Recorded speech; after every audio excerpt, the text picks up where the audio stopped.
I'm Steph and welcome to Funk Up the Menu. Tonight I'm dining with Robbie Jones. The things I've heard about what this guy can do on the guitar is amazing. Latino, the old classics, rock and roll and even popular modern. He can even do Robbie Williams. So without further ado, Robbie Jones awaits. Hi, I'm Robbie Jones. Come here to help funk up the menu. To the highway, that's where I'm gonna go. I'm gonna leave here running, just walking, much too slow. Chet Atkins has been described as the father of Nashville. How did his style of music influence you? Well, whereas Hank Marvin from the Shadows was what we'd call a single note player, guitar player,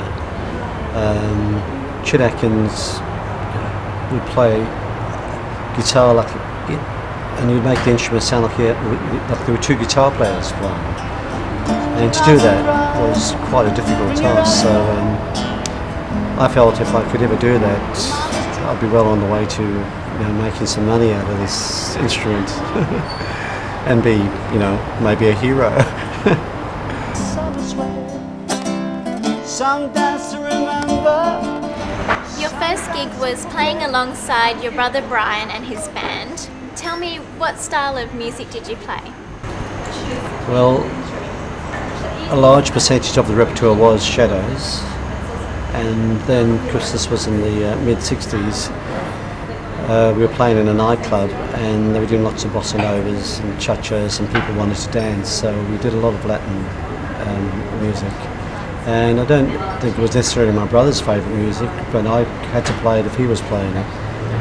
And I was there really as a fill-in guitar player because I was too young to be there, underage, so they had to smuggle me in. And I'm curious to know, how much did you get paid for your first gig? R3, which was probably the equivalent of the dollar at the time, so $3 Australian. I think my brother got 4, being a senior partner. Hi Steph, hi Robbie, how are we going tonight? Good to hear. My name's Aaron, I'll be preparing your meals tonight.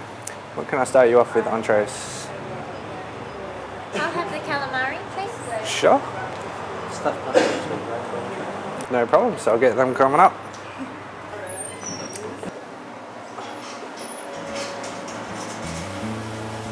Robbie and Steph have ordered their entrees. Robbie's going to have the stuffed mushrooms and Stephanie's going to have the grilled calamari. So first off, we're going to get the stuffed mushrooms on because they take a bit longer than the calamari.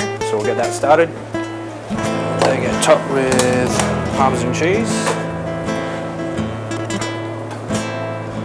oil. Alright, that goes into the oven. That'll take about 5 minutes and we'll get started on the grilled calamari.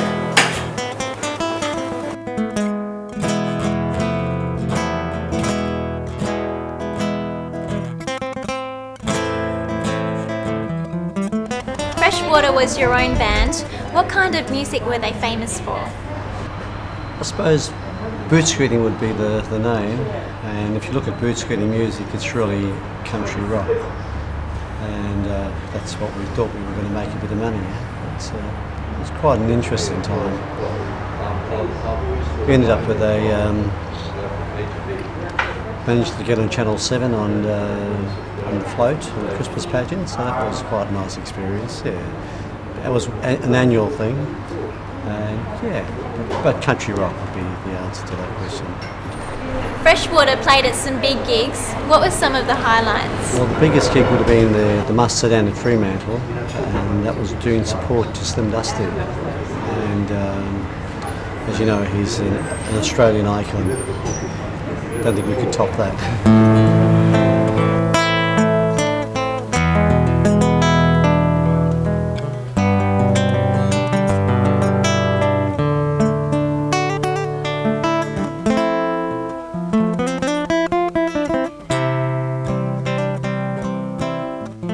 What would be one of the lasting impressions you had of Slim Dusty?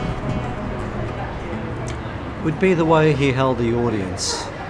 because I'm not really a fan of Slim Dusty music, and yet while he was on stage, after we'd done our warm-up to him, we sat down in the audience and he had everyone quite spellbound until he finished. And I think it was pretty good because he was getting on there. Wasn't a very tall man either.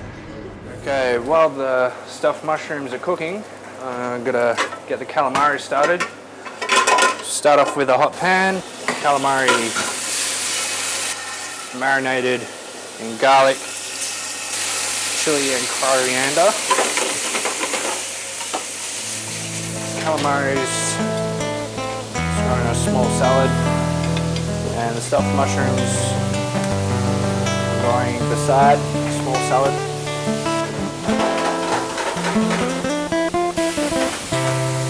So a little bit of lime juice. That's ready to go.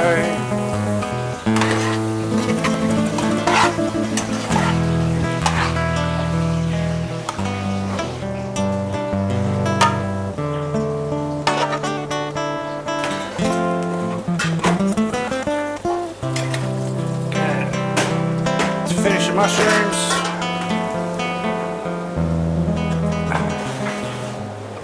During your time with Freshwater, you recorded a tape. Was this your first recording experience?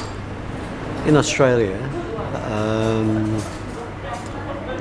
first one, I suppose, that was money was going to be made out of it, and we made a little bit.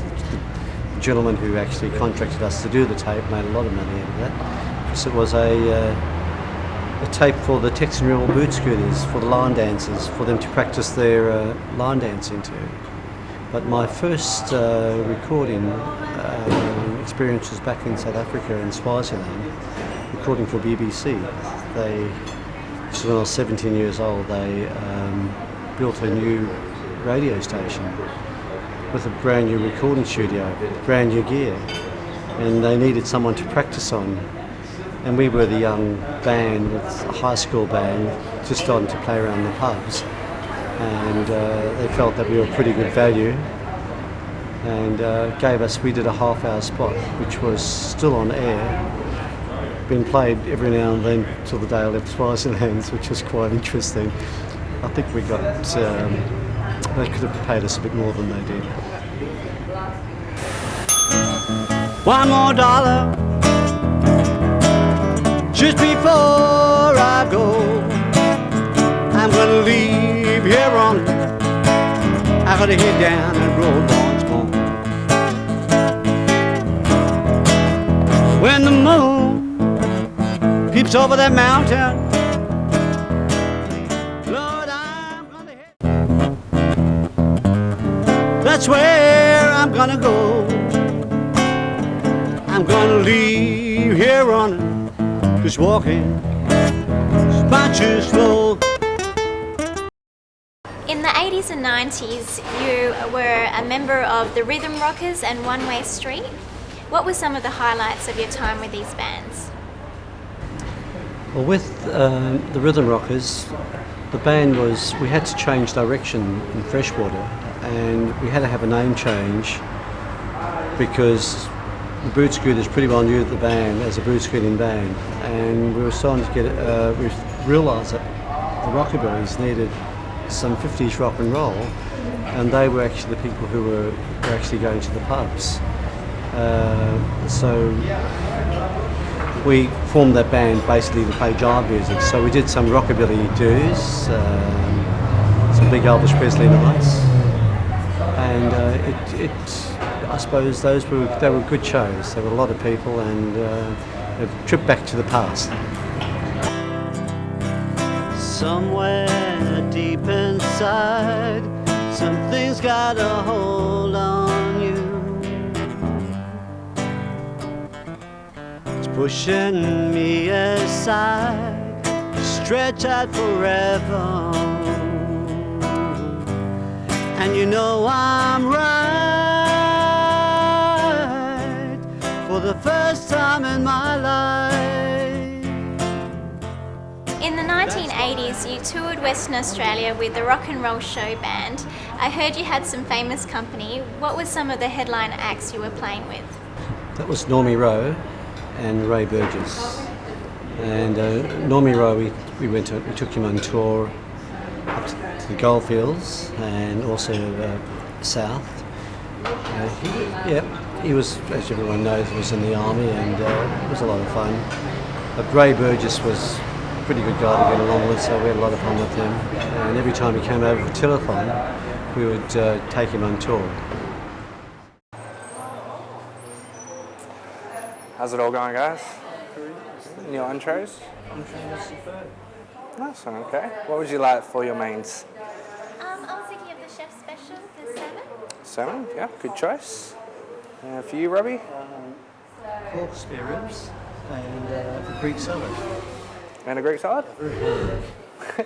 No worries, guys. Won't be long. Thanks very much. Cheers. Robbie and Steph have just ordered their mains. Stephanie will be having the chef special, which tonight is Southwest salmon, and that's rubbed with herbs, which is basil, dill, and coriander. Robbie will be having the barbecue pork ribs, which is one of our specialties. So I'm going to get the salmon on. It's going into a hot pan. With the salmon, we want to get it to about medium rare. So I'm going to leave that just under a low heat on the salamander. And we've got the barbecue ribs. These are cooked in homemade sauce. So we made that from orange juice, Worcestershire, honey, some garlic, some chilli, some tomato paste. Just continue to baste them while they're cooking. So we want the sauce to caramelise onto the ribs. Got the ribs in a nice hot spot top of the grill. That'll help the sauce caramelise as well. We're in the next room at the hoedown.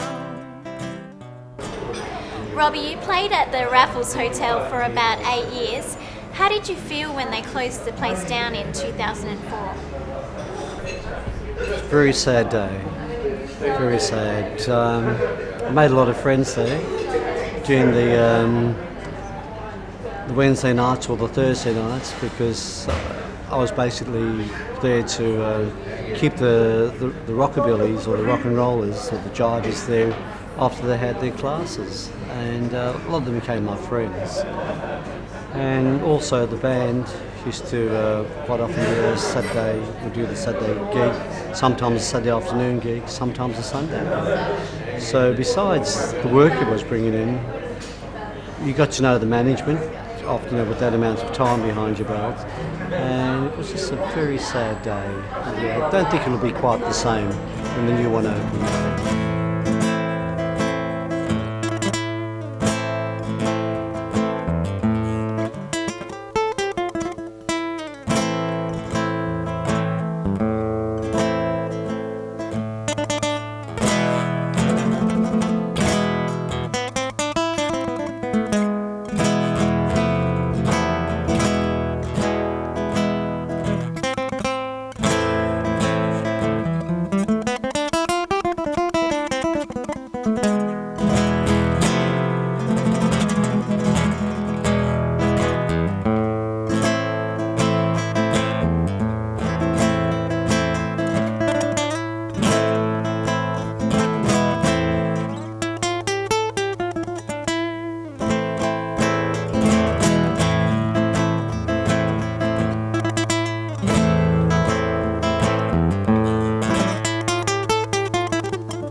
That's where I'm gonna go.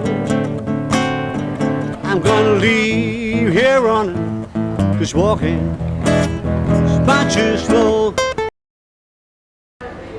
As a guitarist, Carlos Santana and Mark Knopfler have obviously had a huge impact on your music. How exactly have they influenced you? Carlos Santana has a great feel, and he might just hit one note, but it's on a guitar you can slide it to a note, you can bend the string, and then you can vibrato it a bit, and B.B. King would do similar things. Carlos Santana's got just this superb feel, and instantly when he's on an album or someone else's record, you can pick it a mile away. So his feel was just, I admire him, and there's not a lot of guitarists with that. There's a lot of people into speed playing, and so the more notes the better, but Carlos could play fast, but his feel. Mark Knopfler plays guitar in a similar fashion to the way that I do. He's a fingerstyle player, doesn't use a thumb pick. And with my classical training, when I don't have to use a thumb pick, I won't. And if I'm ever doing a Dire Straits song like Salvas a Swing or Walk of Life, it's really easy for me. And also, teaching some of these songs to students, you realise just how difficult they are to someone who doesn't play fingerstyle, and they do have to actually play fingerstyle to be able to mimic what he's doing. All right.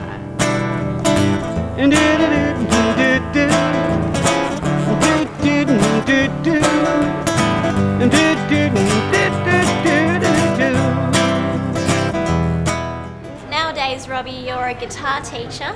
Have you had any real success stories with your students? There's one young gentleman who springs to mind, a young lad called Kim Hartley. He's in his early 20s now. And I started teaching him when he was quite young. He wanted to be a drummer. He came to mine and turned into a mighty fine guitar player. It has really succeeded, and it's travelled over it, done quite well over there. He's come back, he now lives in Dunsborough, has a music shop, and he's got enough students to it's really doing well. If you could perform with any living artist, who would you choose? I think it'd be rather interesting to do a gig with Eric Clapton. He probably wouldn't want to do a gig with me because he doesn't know who I am. But my brother Brian. Yeah, because we've had a lot of good times together, and it's one of my ambitions is somewhere in this journey to actually get to do something with him sometime and maybe produce a record with two brothers. I think brothers doing or sisters doing things together, it's always something special. Who has been the most talented artist you've worked with in your career? So going back quite a few years now, it'd have to be a gentleman by the name of Huey Stouffer. I worked with him when I was quite young, and he was a piano player, and he admired Oscar Peterson and Dave Brubeck. So at that point, here we were at a very young age trying to play music which was far beyond me, but it makes you grow very quickly. And even till today, I think it's just this. I got the key to the highway. That's where I'm gonna go. I'm gonna leave here running, 'cause walking is much too slow. I'm going back to the border. Little girl, that's where I gotta go. God took a good man right away from home.